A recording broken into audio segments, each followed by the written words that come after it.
Hello दोस्तों, स्वागत है आप सभी का आपके अपने यूट्यूब चैनल मैथफुल 24 में। तो आज की क्लास में हम लोग फैक्टोरियल पदों में इकाई अंक को ज्ञात करने की सबसे सरल विधि का अध्ययन करेंगे।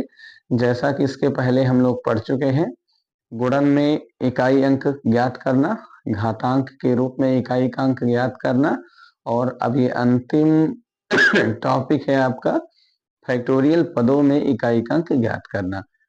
तो फैक्टोरियल संख्याओं का मान कैसे ज्ञात किया जाता है, अर्थात किसी संख्या का फैक्टोरियल मान कैसे ज्ञात किया जाता है, ये हम लोग पढ़ चुके हैं। जैसे मान के चलिएगा कुछ देर के लिए आपसे कहा जाए 4 फैक्टोरियल, अगर 4 फैक्टोरियल की बात की जाएगी तो 4 तथा उससे नीचे अगर किसी संख्या का फैक्टोरियल है तो जिस संख्या का फैक्टोरियल है वह संख्या और उससे नीचे जितनी प्राकृतिक संख्याएं हैं उनका गुणनफल ही आपका फैक्टोरियल मान कहलाता है। जैसे 4 फैक्टोरियल बराबर होता है 4 गुणे 3 गुणे 2 गुणे 1। जी हाँ, इस तरीके से आप लगा सकते हैं 4 3 12 और 12 दूना 24 एकन्ना 24। तो यहाँ पर आपको जो फैक्टोरियल मान मिला हुआ है वो कितना मिल गया है, 24।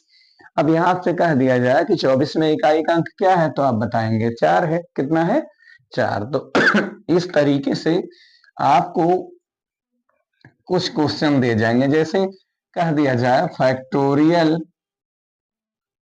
1, फैक्टोरियल 1 का मान आप बताओ। जैसे ये अगर ऐसा चिन्ह लगा हुआ है किसी संख्या के पीछे तो ये भी फैक्टोरियल है, और अगर ऐसा चिन्ह लगा हुआ है तो भी क्या है, फैक्टोरियल टाइप में रहेगा। जैसे यहाँ फैक्टोरियल, ये अगर ऐसे लिखा हो तो कहेंगे फैक्टोरियल 2 है। क्या है, फैक्टोरियल 2 है। तो इस तरीके से आपको मिलेगा जरूर। तो ये भी फैक्टोरियल का चिन्ह है। फैक्टोरियल 1 का मान होगा केवल और केवल 1। अगर कहा जाए फैक्टोरियल 1 में इकाई का अंक क्या होगा, तो जी हाँ, आपको केवल अकेली संख्या 1 ही दिखाई दे रही है तो इसका इकाई अंक भी क्या होगा, 1 ही होगा। अगर कहा जाए फैक्टोरियल 2 का इकाई अंक क्या होगा, तो पहले आप फैक्टोरियल 2 का मान निकालिएगा, उसके बाद आप बता सकते हैं इकाई का अंक क्या होगा। तो 2 से घटते हुए आप चले आए 1 तक गुणन के रूप में, तो 2 गुणे 1, तो 2 एकन्ना 2। तो यहाँ भी अकेली संख्या है, अर्थात यहाँ भी इकाई अंक कितना होगा जी, तो आप कहेंगे 2 होगा। अब यहाँ अगर बात करें फैक्टोरियल 3 में इकाई अंक की, तो अगर हम लोग फैक्टोरियल 3 में इकाई अंक को ज्ञात करने के लिए हल करें इसको, तो मिलेगा 3 गुणे 2 गुणे 1, 3 दूना 6 करना 6। ये भी अकेली संख्या है तो इकाई अंक यहाँ भी क्या होगा, जी हाँ, बिल्कुल 6 ही होगा। अब देखिएगा, अगर आपसे कह दिया जाए फैक्टोरियल 4 में इकाई अंक, अगर आपसे कह दिया जाए फैक्टोरियल 4 में इकाई अंक ज्ञात कीजिए, तो आप बड़े आराम से बताने वाले हैं। हल करेंगे 4 गुणे 3 गुणे 2 गुणे 1। तो यहाँ पर होगा 4 3 12 दूना 24 एकन्ना 24। अब यहाँ अगर कहा जाए 24 में इकाई का अंक कितना है, तो आप बिल्कुल 24 नहीं कहेंगे, ये 2 अंकों से मिलकर बना है, इकाई और दहाई के अंक है इसमें। तो यहाँ इकाई का अंक केवल कितना है, 4 है। इतना तो आपको स्पष्ट हो गया होगा, अभी तक यहाँ कोई समस्या होने वाली नहीं है। मान के चलिएगा अगर अब हम सबको दे दिया जाए फैक्टोरियल 5 में इकाई का अंक, अगर आपसे कह दिया जाए फैक्टोरियल 5 में इकाई का अंक क्या होगा, तो चलिएगा इसको हल करते हैं। 5 गुणे 4 गुणे 3 गुणे 2 गुणे 1। तो चलिए गुणा करते हैं, 5 चौक 20 60 दूना 120 एकन्नम 120। अब यहाँ पर इकाई दहाई सैकड़ा, अर्थात यहाँ 3 अंक मिले हैं, इकाई का अंक आपको मिल चुका है कितना, 0। इकाई का अंक कितना मिला हुआ है, 0। अब हम लोग आगे बढ़ेंगे, फैक्टोरियल 6 के पास पहुंचेंगे, फिर यहाँ हल कीजिए। 6 गुणे 5 गुणे 4 गुणे 3 गुणे 2 गुणे 1। चलो फिर से गुणा करते हैं। 1 दूना 2, 2 तिया 6, 6 चौके 24, 24 पंचे 120, 120 छक्का। तो 120 का 6 में गुणा कर दीजिए, 6 शून्यम शून्य, 6 दूना 12 के 2, 6 का नम 6 और 1 7। यानी यहाँ जो आपका गुणनफल आ गया वो 720 आ गया, अर्थात यहाँ भी इकाई का अंक क्या मिल गया, 0।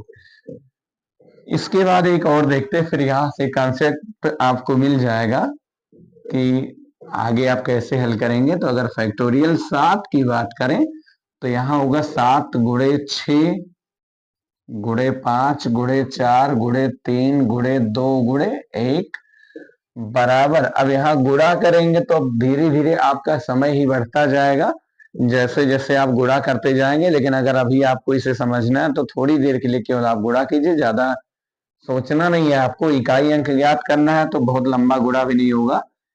चलो 7 छक 42, तो 42 में इकाई का अंक केवल ढूंढिएगा। 42 में इकाई का अंक आ गया 2। अच्छा अगर बात करें 2 पंचे तो 2 पंचे 10, इकाई का अंक क्या आ गया 0। 0 का गुणा 4 में तो 0 होगा, 0 का गुणा 3 में तो 0 होगा, 0 का गुणा 2 में तो 0 होगा और 0 का गुणा 1 में तो 0 होगा। अतः अब आप कह सकते हैं इकाई का अंक क्या होगा 0 होगा। तो यहां से एक बात अब आपको समझ में आने वाली है और बहुत ही आसान तरीके से। अगर आपको कोई भी संख्या फैक्टोरियल में दी गई है तो 1 2 3 4 तक तो मान कुछ भी हो सकता है। 1 फैक्टोरियल का इकाई अंक 1 है, 2 फैक्टोरियल का इकाई अंक 2 है, 3 फैक्टोरियल का इकाई अंक 6 है, 4 फैक्टोरियल का इकाई अंक 4 है। यानी फैक्टोरियल 4 का जो इकाई अंक है वो कितना है 4 है। अब अगर 4 से हम लोग आगे जाते हैं, जैसे 5 में गए तो भी 0 मिला, 6 में गए तो भी 0 मिला, 7 में गए तो भी 0 मिला। इसके पहले आप नियम पढ़ चुके हैं गुणन की क्रिया में। अगर आपको गुणन की क्रिया में 2 और 5 मतलब किसी भी दो इकाई अंकों का गुणनफल 0 मिल जाए, किसी भी दो इकाई अंकों का गुणनफल कितना मिल जाए 0 मिल जाए, तो लास्ट में इकाई का अंक आपको क्या मिलता है 0 मिलता है। मतलब कहने का ये है एक तो आपको 5 मिल जाए, गुणन की क्रिया में एक 5 मिल जाए और 5 के साथ में कोई एक सम अंक मिल जाए। कोई क्या मिल जाए सम अंक। चाहे जितनी बड़ी बड़ी संख्याएं दी गई हो, किसी एक संख्या का इकाई अंक 5 हो और आगे अन्य जितनी भी संख्याएं दी गई हैं उनमें किसी भी एक संख्या का इकाई अंक सम अंक हो। इकाई अंक क्या हो सम अंक हो, तो उसका गुणनफल जो होगा वो लास्ट में 0 ही प्राप्त होगा। यानी लास्ट में जो इकाई अंक आएगा गुणनफल का वो कितना आएगा 0। तो यहां पर हमेशा ध्यान दीजिएगा गुणनफल कुछ भी आए लेकिन उस गुणनफल का इकाई अंक क्या आएगा 0 ही आएगा। इतना आपको ध्यान रखना है। तो इस प्रकार से यहां वही नियम लागू हो रहा है। अगर हम लोग फैक्टोरियल 5 से शुरू करते हैं तो आपको 5 तो मिल ही जाएगा। 4 जो फैक्टोरियल था उसमें 5 नहीं मिला, 3 में भी 5 नहीं मिला, 2 में भी नहीं मिला और 1 में भी नहीं मिला। बात करेंगे 5 फैक्टोरियल में तो 5 मिला और 5 से छोटी तुरंत 4 होगी तो वो भी क्या है सम ही है। इतना ध्यान है।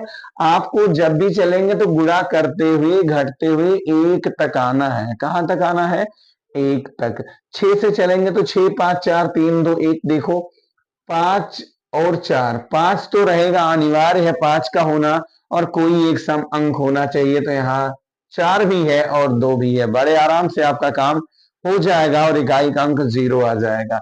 यहां देखेंगे जब फैक्टोरियल 6 की ओर पहुंचे तो 6 से जब घटना शुरू किए तो 5 तक पहुंचे और 6 भी वैसे सम अंक ही है और 5 यहाँ तो 6 पंचे 30।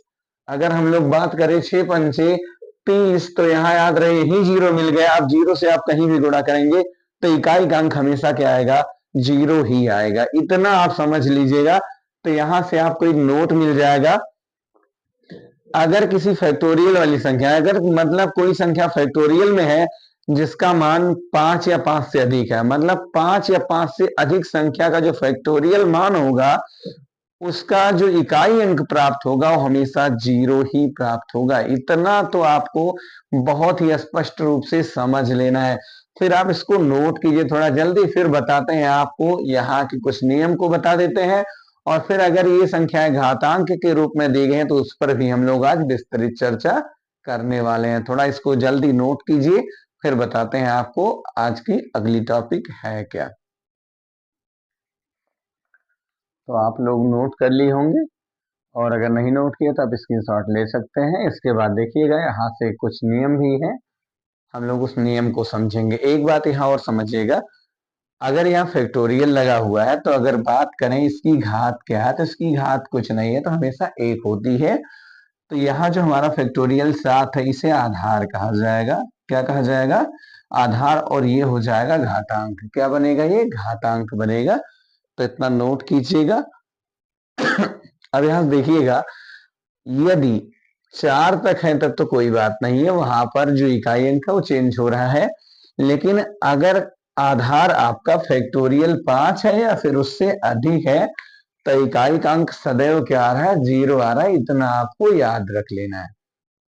यदि किसी भी संख्या का यानी किसी भी फैक्टोरियल संख्या का मान 5 या फिर 5 से अधिक है तो उसका जो इकाई अंक होगा वो हमेशा कितना आएगा, तो 0 आएगा। इतना तो आपको स्पष्ट हो चुका होगा।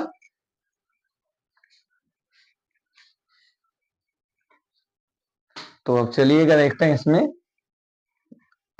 फैक्टोरियल में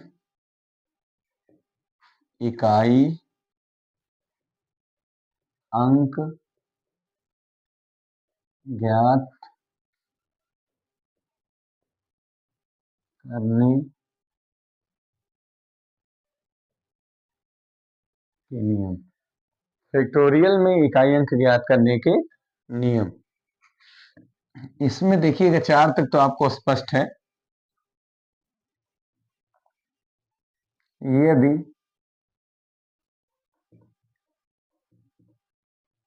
आधार यदि आधार फैक्टोरियल 5 या फैक्टोरियल 5 से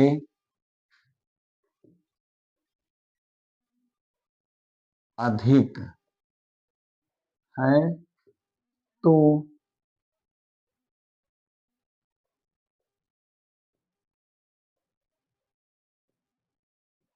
उसका इकाई अंक उसका इकाई अंक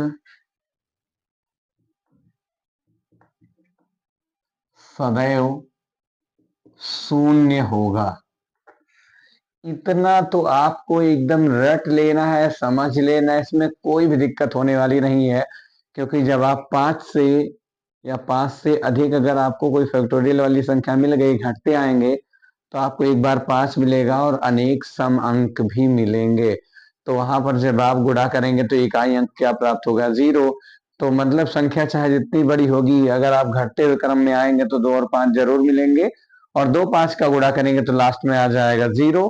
तो 2 पंचे 10 होगा, इकाई अंक आपका हमेशा आएगा 0 ही आएगा। तो इतना याद रहे, यदि आधार फैक्टोरियल 5 या फैक्टोरियल 5 से अधिक है तो उसका इकाई अंक सदैव क्या होगा, 0 होगा। इतना तो आप समझ गए होंगे, उम्मीद तो आप सही है। अब देखिएगा कुछ देर के लिए हम लोग चलते हैं घातांक के रूप में। मतलब ये देखिएगा, अगर आपको दे दिया गया हो 2 फैक्टोरियल और ऊपर घात दे दी गई हो 94। अगर आपको यहां दे दी गई है संख्या फैक्टोरियल 2 की पावर 94 और आपसे इसमें कह दिया जाए इकाई का अंक ज्ञात कीजिए, तो आप बहुत ही आसान तरीके से इकाई अंक को ज्ञात कर सकते हैं। तो देखिएगा नियम क्या है आपका। तो नियम तो सबसे पहले वही होगा कि आप घातांक में किससे भाग दीजिएगा, 4 से भाग दीजिए। क्यों? क्योंकि जो आपका फैक्टोरियल है वो 5 से छोटा है। फैक्टोरियल मान कितना है, 5 से छोटा है। तो अगर फैक्टोरियल मान 5 से छोटा है तो एक बात ध्यान रहे, आपका 0 तो नहीं होगा। अगर 5 से बड़ा होता तब तो हम लोग कह सकते हैं कि उसका इकाई अंक 0 होगा, लेकिन ये तो 5 से छोटा है। अब अगर 5 से छोटा है तो घातांक के रूप में आ गया, और आपको इसके पहले की क्लास में बताया गया है घातांक में इकाई अंक को ज्ञात करने की सबसे सरल विधि को। तो देखिएगा यहाँ पर सबसे पहले काम क्या करना है, आपको भाग देना है किसमें, 94 में। किससे? तो 94 में भाग दीजिएगा 4 से। घातांक के रूप में हमेशा 4 से भाग दिया जाता है। क्यों? क्योंकि हर 4 घात के बाद यानी 4 घात के बाद उसी इकाई अंक की पुनरावृत्ति हो जाती है। तो यहां पर ध्यान रखिएगा, आप 4 से भाग दीजिएगा। 4 दूना 8, माइनस कीजिएगा, 9 में से 8 घटेगा, 1 बचेगा, और यहाँ 4 तो हो गया 14, 4 तिहाई 12, माइनस कीजिएगा, 2 बच गया। यहाँ पर जो तुम्हारा शेष है वो 2 हो गया, लेकिन ये शेष का प्रयोग क्या है, तो ये शेष जिस संख्या का भी आप इकाई अंक ज्ञात करना चाहते हैं उस संख्या के इकाई अंक पर यही शेष घात के रूप में आ जाएगी और हल करने के बाद जो भी संख्या प्राप्त होगी उसका इकाई अंक आपका आंसर होगा। तो यहां पहले फैक्टोरियल 2 का तो मान ज्ञात किया ही जाए, तो ये हो जाएगा 2 गुणे 1 और पूरे की पावर है कितनी, तो याद रहे पावर तो है 94, 2 एकन्नम 2, पावर कितनी है 94। अब यहाँ इकाई अंक 2 है और जब आपने भाग दिया तो शेष कितना बचा, शेष 2 बचा। तो अब यहां पर जब आप शेष ज्ञात कीजिएगा, क्या ज्ञात कीजिएगा, जैसे शेष नहीं, ध्यान है इकाई अंक, जब आप इकाई अंक ज्ञात करोगे तो एक बात का ध्यान रखना है, जो शेष होगा वो घात के रूप में जाएगा इकाई अंक के। तो यहाँ इकाई अंक 2 है और 2 की पावर भी हो जाएगा 2, तो 2 दूना 4। अतः यहाँ आप कह सकते हैं अगर हम यहाँ फैक्टोरियल 2 की घात 94 को हल करेंगे तो वहां पर इकाई अंक कितना प्राप्त होगा, 4। चलिएगा ये देखते हैं आपका अगला क्वेश्चन। जैसे मान लो आपको दे दिया जाए 2 फैक्टोरियल, यानी फैक्टोरियल 2 की पावर 138। अब अगर आपको दे दिया गया फैक्टोरियल 2 की पावर 138 का आप इकाई अंक ज्ञात कीजिए, तो बहुत ही आसान तरीका आपका ज्ञात करने का। तो यहाँ 2 फैक्टोरियल को हल करेंगे तो 2 गुणे 1 होगा और पावर कितना है 138 है, बिल्कुल रहने दो, 2 का नाम 2 पावर 138। इतना तो अब आपका स्पष्ट हो चुका होगा। अब आपका घातांक रूप आ गया है, फैक्टोरियल तो आपका गायब हो गया। अब यहां देखिएगा हम लोग 138 में भाग देंगे 4 से। 4 तियाएं 12, 4 तियाएं 12, 1 बच गया 18, 4 चौक 16, कितना बच गया 2 बच गया। यहां भी शेष कितना बच गया 2 बच गया। तो यहां ध्यान रखिएगा 2 पावर आप 2 लगाएंगे और 2 दूना 4 होगा, तो यहाँ इकाई अंक कितना प्राप्त हो गया, 4 प्राप्त हो गया। इतना तो आपको बिल्कुल समझ में आ चुका होगा। स्पष्ट है ना, इतना कोई समस्या तो होने वाली बिल्कुल है नहीं। अब अगर आप देखें कि आपका अगला क्वेश्चन किस प्रकार से आ सकता है, मान लो कह दिया जाए 3 पावर आपसे कह दिया जाए 193। अगर आपसे कह दिया जाए 3 फैक्टोरियल लगा दिया जाए, क्या लगा दिया जाए 3 फैक्टोरियल, 3 फैक्टोरियल पावर 193 कर दिया जाए, तो पहले इसको हल कीजिएगा। तो यहां लिखेंगे आप अंदर ब्रैकेट के भीतर आप हल कीजिएगा 3 गुणे 2 गुणे 1, 3 गुणे 2 गुणे 1, पावर कितनी है, तो पावर तो है 193। पावर जब 193 है तो पहले गुणा करो, 3 दूना 6 करना 6 और 6 की पावर कितनी है, तो 193। घातांक रूप फैक्टोरियल गायब हो गया, घातांक रूप में आप आ गए। अब यहां से देखिएगा घातांक में आप 4 से भाग दीजिएगा, तो 193 में अगर आप भाग देते हैं किससे, 4 से, किससे भाग देते हैं 4 से, तो भाग दीजिएगा 4 से, तो यहां आ गया 4 चौक 16, 4 चौके 16, 3 बचा हो गया 33, 4 8 32 और 1 बच गया, कितना बच गया 1, शेष कितना बचा 1 बचा। तो यहां आप बिल्कुल लिख सकते हैं 6 पावर 1। अगर 6 पावर 1 है तो उसका इकाई अंक क्या होगा, 6 ही होगा। तो यहां तक तो आपको स्पष्ट हो गया होगा दोस्तों, आपको कोई दिक्कत होने वाली है ही नहीं। तो इकाई अंक तो आप बहुत ही आसान तरीके से ज्ञात कर सकते हैं। अब इसके बाद देखिएगा, मान लो कुछ और आपको एक आध क्वेश्चन इस प्रकार से दे दिए जाए, कह दिया जाए फैक्टोरियल 4, फैक्टोरियल कितना है 4। तो अब यहां देखिएगा फैक्टोरियल 4, अब आपको फैक्टोरियल 4 के बाद ये देखना है कि हो सकता है आपको दे दिया गया हो 148। अब फैक्टोरियल 4 जो आपको दिया गया, फैक्टोरियल 4 की पावर आपको कितनी दे दी गई है, तो 148 दे दी गई है। अब आप इसको हल कीजिएगा कि फैक्टोरियल 4 की पावर 148 है तो इसका मान क्या होगा। तब यहां से आपको लिखना है, पहले अंदर हल कीजिए, 4 गुणे 3 गुणे 2 गुणे 1, पावर कितनी है 148 है, 4 तियाएं 12, 4 तियाएं 12 और 12 दूना 24, 4 तियाएं 12 दूना 24, 24 एकन्नम 24 और पावर कितनी है, तो 148 है। इतना आपको स्पष्ट तरीके से ध्यान रखना ही है, आपको अंदर की संख्याओं को हल कर लेना है। अब इस तरीके से आपका घातांक रूप तो आपको मिल ही चुका है। अब यहां से आपको ध्यान रखना है, 4 से भाग दीजिएगा, 4 से भाग दीजिए 148 में। तो देखो 148 में भाग दीजिएगा 4 से, 4 तियाएं 12, कितना बच गया 2, 12 और 2 14 हुआ, बगल में 8, तो 4 सते 28, पूरा पूरा कट गया तो शेषफल 0 आ गया।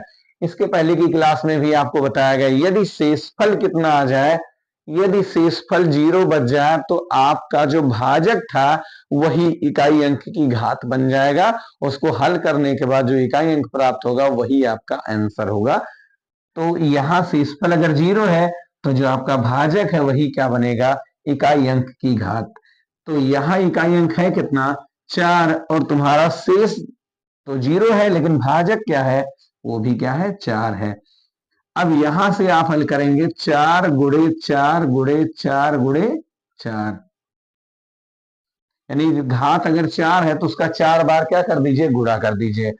4 चौक 16, 4 चौके 16 और 16 चौके 64, 4 चौके 16 और 16 चौके 64, और फिर 64 का इकाई अंक क्या है, क्योंकि 64 का पहाड़ा 4 बार तो मान लो नहीं याद है, पर 4 का याद है। 4 चौक 16, आपको इकाई अंक ज्ञात करना है और इकाई अंक आपको मिल गया होगा 6। कितना मिला 6। तो यहां अगर फैक्टोरियल 4 की पावर 148 है तो आप बड़े ही आराम से हल कर सकते हैं। इकाई अंक कितना आएगा, इकाई अंक आपका आ जाएगा 6। तो इतना आप लोगों को उम्मीद तो है कि बहुत ही अच्छे तरीके से समझ में आ गया होगा। अब आप लोग ऐसे ही कुछ प्रश्न अपने मन से हल करेंगे और उसका अभ्यास करते रहेंगे ताकि आपको ये विधि पूरी तरीके से स्पष्ट समझ में आ जाए। वैसे आ गई होगी, और अगर नहीं भी आई होगी तो परेशान होने की कोई बात नहीं है, अगली क्लास में आपको जरूर समझ में आएगी। तो आज की क्लास बस यही समाप्त की जा रही है। शुभ रात्रि, जय हिंद दोस्तों।